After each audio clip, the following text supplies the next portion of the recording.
हमने बात तो कर ली मदरबोर्ड के बारे में, प्रोसेसर के बारे में, पीसी बिल्ड के बारे में, बट बंदे को यही पता नहीं है कि का जो काम है उसके मुताबिक कौन सा सीपीयू या कौन सा हार्डवेयर है वो उनके लिए परफेक्ट है। तो वो पीसी बिल्ड ठीक तरीके से सिलेक्ट ही नहीं कर पाएगा और अलग अलग जगहों पे जाएगा तो कंफ्यूज होगा या गलत इंफॉर्मेशन मिलेगी, तो उसका जो काम है वो बिगड़ सकता है अगर वो गलत पीसी बिल्ड करता है या गलत कंपोनेंट चॉइस करता है। तो आज की वीडियो में मैं हर एक सेपरेट काम के बारे में बात करते हुए बताऊंगा कि इस पर्पस के जो वर्क है उसके लिए कौन सा सीपीयू या ग्राफिक कार्ड है आपके लिए अच्छा है। तो बिना किसी देरी के जल्दी से शुरू करते हैं। तो सबसे पहले तो नॉर्मल टास्क की बात आती है, मतलब कि आपको ऑफिस वर्क वाला काम है, कोई भी यहाँ पे टेली वाला काम, अकाउंटिंग वाला काम, Word, Excel, PowerPoint, internet browsing के लिए चाहिए, ट्रेडिंग के लिए चाहिए, इस पर्पस के लिए आपको अगर पीसी चाहिए, छोटी मोटी आपको फोटो एडिटिंग करनी है, सिर्फ फोटो एडिटिंग, ठीक है, दूसरा कुछ भी नहीं, सिर्फ फोटो एडिटिंग करनी है, तो आप जा सकते हैं i3 और Ryzen 3 प्रोसेसर के साथ। और हाँ गाइस, ये मैं यहाँ पे i3 और Ryzen 3 कह रहा हूँ तो कोई भी जनरेशन के साथ आपको नहीं जाना है, ये भी मैं यहाँ पे इंक्लूडेड करूंगा। वो भी मार्केट में जो यहाँ पे बता रहा हूँ उस टाइप से जो भी लेटेस्ट जनरेशन चल रही है उसके साथ आपको जाना है। 4GB है वो इनफ नहीं है कंप्यूटर में, आपको 8GB तो मिनिमम लगानी है, थोड़ा सा आप बढ़ा भी सकते हैं, अगर 16GB लगा देंगे तो और ज्यादा अच्छा होगा, बजट आपका रहता है। बट इस पर्पज से जो काम होते हैं उसमें इतना ज्यादा बजट लगाने की जरूरत नहीं है, तो मैं आपको यही रिकमेंडेड करता हूँ कि आपको 8GB रैम लगानी है, i3 और Ryzen 3 प्रोसेसर लगाना है। अगर आपको बहुत ज्यादा ग्राफिक की जरूरत नहीं है तो आपके जो i3 एंड Ryzen 3 में इंटीग्रेटेड ग्राफिक आते हैं उसको ही आप यूज करके आपका काम चला सकते। अभी इंटीग्रेटेड ग्राफिक क्या है, तो यहाँ पे जो प्रोसेसर है वो इंटीग्रेटेड ग्राफिक वाला किस तरीके से ले सकते हैं उसका डेडिकेटेड वीडियो है, वो आप आई बटन पे जाके वो देख सकते हैं, ठीक है, सीपीयू वाला हमारी प्लेलिस्ट में। यहाँ पे सिर्फ मैं ये बता देता हूँ इंटीग्रेटेड ग्राफिक मतलब कि जो सीपीयू में ग्राफिक आता है उसका यूज करके आप कर सकते हैं ये सब काम। और अगर इसमें आपको थोड़ी सी गेमिंग का आपको शौक है तो भी आप Ryzen 3 और i3 में कर सकते हैं, बट किस मुताबिक, इसमें स्ट्रीमिंग और ऐसे काम नहीं कर सकते और एकदम अल्ट्रा सेटिंग में नहीं चला सकते गेम में। बस आपको एंटरटेनमेंट पर्पस के लिए गेम में चलानी है और सिर्फ आपको एंजॉयमेंट करनी है तो उस तरीके से आप गेम खेल सकते हैं। और वीडियो एडिटिंग भी करनी है तो आप कर सकते हैं, छोटी मोटी, मतलब कि एकदम 720p और 1080p में जो आप एडिटिंग करना चाहते हो, छोटे मोटे एप्लीकेशन जैसे प्रीमियर प्रो जैसे नहीं, फिल्मोरा और ऐसे एप्लीकेशन है उसमें आप काम चला सकते हैं। रील बनानी है, इंस्टाग्राम की शॉर्ट्स के वीडियो बनाने हैं, यूट्यूब के नॉर्मल जो वर्क है वो आप कर सकते हैं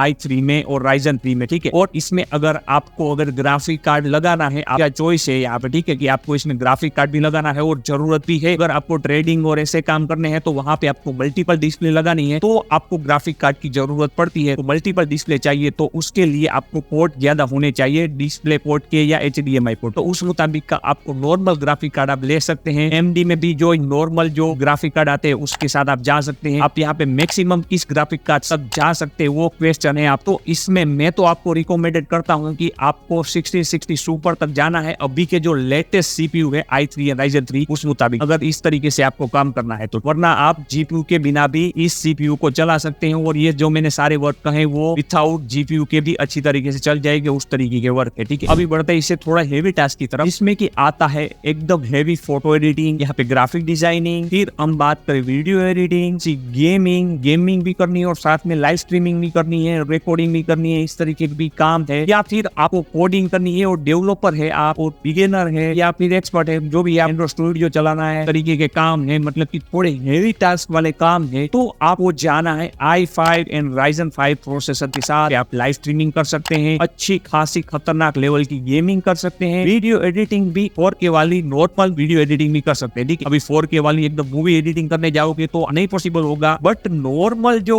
वीडियो एडिटिंग है, मतलब कि यूट्यूब के लिए या फिर नॉर्मल दूसरे वर्क के लिए फ्रीलांसिंग कर रहे हैं, ठीक है, उसमें आप काम ले रहे हैं तो उसमें आपको ग्राफिक डिजाइनिंग करनी है, फोटो एडिटिंग करनी है, कितने भी हेवी वाली, वो सब कुछ आप अभी के टाइम पे जो i5 एंड Ryzen 5 वाले सीपीयू है उसके साथ जाकर वो सब कुछ आप कर सकते हैं। और इसमें अगर आप चाहें तो मैं यहाँ पे मिनिमम आपको 16GB रैम लगाने को कहूंगा, थोड़ा सा बजट आपका ज्यादा है इस प्रोसेसर के साथ और ये सारे जो टास्क है उसके साथ आपको अगर काम करना है तो आपको 32GB रैम लगानी चाहिए। फिर आप यहाँ पे DDR5 लगाइए या DDR4 लगाइए, जो भी आप सीपीयू और मदरबोर्ड का रिक्वायरमेंट है उस मुताबिक, ठीक है। इसमें आप मिनिमम वो 3050 लगाइए, ठीक है, 3050 से नीचे जाना ही नहीं है। और AMD में 6600 जो है नीचे नहीं जाना है, ठीक है। और इससे ऊपर में आप जा सकते हैं, मतलब कि 3060, 6700, 3060 Ti, 6700 XT, ठीक है। उस तरीके के जो ग्राफिक कार्ड है AMD और Nvidia के, उसमें आप जा सकते हैं। फिर इससे थोड़ा अपर में भी जा सकते हैं। अभी के टाइम पे जो लेटेस्ट CPU है i5 एंड Ryzen 5 के, ये कंपेटिबल है 4070 या 4070 Ti या 6800 XT या 6800 जो AMD का प्रोसेसर है उसके साथ भी ये पूरी तरीके से कंपेटिबल है। तो उस तरीके के भी आप ग्राफिक कार्ड, अगर हेवी टास्क है और ग्राफिक रिलेटिव ज्यादा आपका वर्क है, जिस वर्क में GPU है वो ज्यादा चूसता है, उस तरीके के वर्क है, तो वहां पे आप CPU इस टाइप का i5 और Ryzen 5 लगाकर बड़े ग्राफिक कार्ड भी इसके साथ लगा सकते हो। और ऑडियो एडिटिंग करनी है और ऑडियो के रिलेटिव आपको काम है, ऑडियो के जो सॉफ्टवेयर वो आपको चलाने हैं, यहाँ पे i3 प्रोसेसर के साथ भी जा सकते हैं और i5 के साथ भी जा सकते हैं। यहाँ पे रैम ज्यादा रिक्वायरमेंट है, ठीक है। ये जो सारे सॉफ्टवेयर होते हैं ये रैम ज्यादा रिक्वायर करते हैं, के लिए रैम में ज्यादा फोकस करना है। CPU आप i3 भी चला सकते हैं और i5 भी चला सकते हैं, ऑडियो रिलेटिव के काम होंगे उसमें, ठीक है। अभी बात आ गई एकदम हाई लेवल के काम, मतलब कि आपको विजुअल इफेक्ट वाले काम है, आप मूवी की एडिटिंग लेते हैं, वेब सीरीज की एडिटिंग करते हैं, इस तरीके के काम है, या एकदम नेक्स्ट लेवल की आप एडिटिंग करते हैं, या एनिमेशन वाले काम है, प्रोफेशनल है, डेवलपर है, आपको उस मुताबिक काम है, मतलब 3D डिजाइनिंग, 3D एनिमेशन, इस तरीके के आप काम कर रहे हैं, मतलब कि एकदम खतरनाक लेवल के काम कर रहे हैं, तो आपको यहाँ पे दो टाइप के प्रोसेसर सिलेक्ट कर सकते हैं, i7, i9, फिर Ryzen 9 एंड Ryzen 7, ठीक है। इस टाइप के जो एकदम नेक्स्ट लेवल वाले CPU है उसके साथ आप जा सकते हैं। फिर इसमें आपका बजट किस में बैठता है, i7 में बैठता है या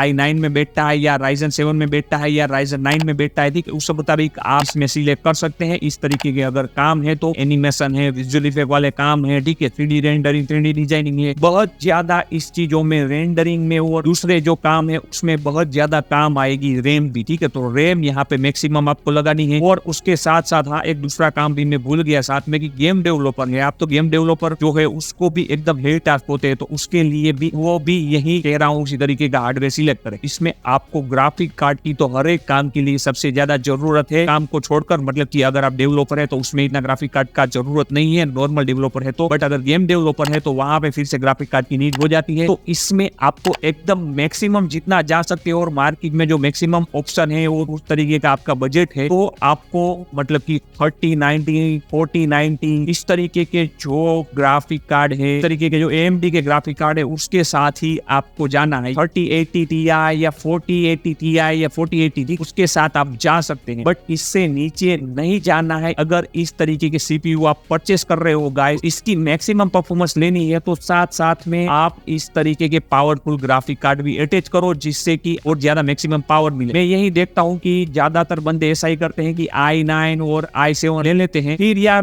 ग्राफिक कार्ड है उसमें कंजूसी कर देते हैं और 3060 या 3060 Ti या 3050 लगा के बैठ जाते, जिससे कि उसकी मैक्सिमम परफॉर्मेंस पे वो काम ही नहीं कर पाता। वो बात अलग है कि आपको उस लेवल के काम ही नहीं है तो बात अलग है, बट उस लेवल के काम ही नहीं है तो फिर आप i7 और i9 ले ही क्यों रहे हो। तो ये बात समझो कि अगर मैक्सिमम परफॉर्मेंस वाली कोई CPU ले रहे हो तो मैक्सिमम परफॉर्मेंस वाला आप साथ में ग्राफिक कार्ड भी लगाओ। आई थिंक इस वीडियो से आपको ये पता चल गया होगा कि आपके काम के मुताबिक कौन सा CPU या कौन सा ग्राफिक कार्ड आपको लगाना चाहिए और किस तरीके से आपको रैम लगानी चाहिए। तो दूसरा मदरबोर्ड और उस सब चीजों के लिए तो मैंने यहाँ पे बात की आगे, तो वो आप इस प्लेलिस्ट में फिर से आई बटन पे जो प्लेलिस्ट दी है, डिस्क्रिप्शन में भी दी है, वहां से जाके चेकआउट कर सकते हो। तो नीचे कमेंट का ऑप्शन है, उसमें आप कमेंट करके मुझे पूछ सकते हो, जो भी आपका क्वेश्चन है मैं आंसर देने की पूरी कोशिश करूंगा। और ये वीडियो अगर आपको पसंद आया हो, इन्फॉर्मेटिव लगा हो तो लाइक कर देना। हमारी इस वीडियो को जो नीचे सब्सक्राइब का बटन है उस पर प्रेस करके सब्सक्राइब कर दो।